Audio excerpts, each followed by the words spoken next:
And now it's time for Central Asia in Focus. With us today is political analyst Ozhet Shigirbayev. Ozhet, great to have you. Thank you, Boljan. Excited to be here and break down the latest regional developments.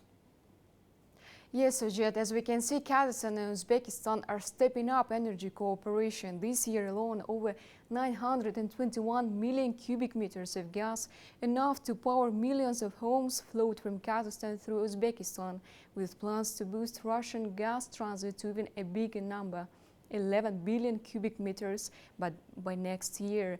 Ozhet, what does this mean for the region exactly? These are game-changing moves for regional energy security. Beyond just increasing supply, projects like the Kambarata HPP-1 and the Caspian Green Energy Corridor signal a long-term commitment to sustainable infrastructure development. They are not just pipelines and plants, they are building blocks for stronger economic and political interdependence in the region of Central Asia. All right, thank you very much, Ozhet. Over to you. Thanks, Boljan. Here's my top 5 news topics this week from Central Asia.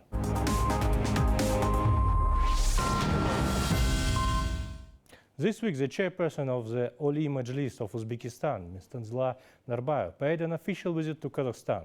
During the visit, she held meetings with President Kasym-Jomart Tokayev, the speakers of the both chambers of the parliament, and also took part in a number of events. At the meeting, President Tokayev emphasized that the development of cooperation with the fraternal Uzbekistan is an important factor in ensuring stability and security in the whole Central Asian region. Following the talks, President Tokayev presented Tanzila Narbaeva with the Order of the Stick. In addition, with the framework of the visit, a roadmap for cooperation between the two Senates of Kazakhstan and Uzbekistan for 2025-2026 was signed. The visit also included the first forum of the academic and creative intelligentsia of Uzbekistan and Kazakhstan, as well as a meeting with the Kazakhstan's expert community. Such a comprehensive program underscores the importance of developing and deepening bilateral relations between the Central Asian states. Kazakhstan and Uzbekistan are stepping up their energy cooperation. Following talks between Kazakhstan's Minister of Energy, Mr. Yerlan Akinzhenov, and Uzbekistan's Ambassador, Mr. Bakhtiyor Ibragimov, the sides noted an increase in gas transit through Uzbekistan's territory in the first 7 months of 2025. Kazakhstan supplied 921 million cubic meters of gas. Plans are underway to boost supplies of Russian gas transit through Kazakhstan to 11 billion cubic meters by 2026, while Kazakhstan also reaffirmed its readiness to ensure oil transit. In addition, the meeting addressed projects such as the Kambarata Hydropower Plant 1 and the Green Energy Corridor across the Caspian Sea. On August 18, a working meeting was held at the Uzatom Agency in Tashkent between a delegation from the Republic of Kazakhstan and the leadership and specialists of Uzbek state institutions and organizations. The central topic of the negotiation was the development of cooperation in the field of peaceful use of nuclear energy, as well as the exchange of experience in matters of environmental and radiation safety, and the training of personnel for the nuclear industry. Both sides emphasized that such interaction would enable them to jointly promote nuclear technologies in energy, medicine, agriculture, and water treatment. This type of cooperation and knowledge sharing will help deepen the partnership and contribute to the safe and sustainable development of nuclear energy in Central Asia. Moreover, in the longer term, it may open the possibility of launching domestic research and building local expertise in the nuclear sector. Previously, Uzatom, Rosatom, and the Russian National Research Nuclear University, MIFI, had already agreed on joint training of specialists for the nuclear industry of Uzbekistan. However, in the long run, I believe it is essential to form an independent base of knowledge and competencies. The Pension Fund of Uzbekistan and the Social Fund of Kyrgyzstan have agreed on a draft agreement on the payment of pensions to citizens of both countries. Following negotiations held in Tashkent on August 11-14, the heads of the two funds preliminarily endorsed draft versions of the agreement on state social insurance and pension provision, as well as the administrative agreement for its implementation.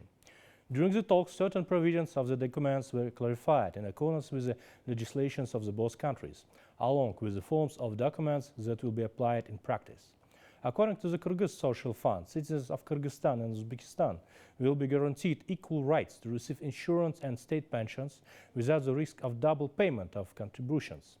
The agreement provides for the aggregation of insurance service, periods for pension entitlement, direct payment of pensions to citizens regardless of country of residence, without deductions for delivery costs and provisions on secondments and extension of terms to prevent double contributions. The implementation of these agreements will strengthen bilateral relations and create additional opportunities for social and economic cooperation between countries, including within the framework of large infrastructure projects. On August 14-15, Tashkent hosted the 8th Central Asian Expert Forum, organized by the Institute for Strategic and Regional Studies under the President of Uzbekistan, with the support of the UN Regional Center for Preventive Diplomacy for Central Asia, delegations of the European Union and OSCE, as well as the Konrad Adenauer Foundation. The forum brought together representatives of strategic institutions, research centers, and academic circles from across the region. During the discussions, American scholar Mr. Amirtaf Acharya emphasized that in the emerging multiplex world order, the role of small states and developing regions is growing. According to him, the regional identity of Central Asia cannot be based solely on geographic proximity or cultural and ethnic similarities. What is required is political and social will to shape the region as a full-fledged subject of international relations. In this regard, regionalism through shared institutions and cooperation acquires special importance. Kazakh experts highlighted that the future of the region lies in a conscious choice of the common identity and collective decision-making.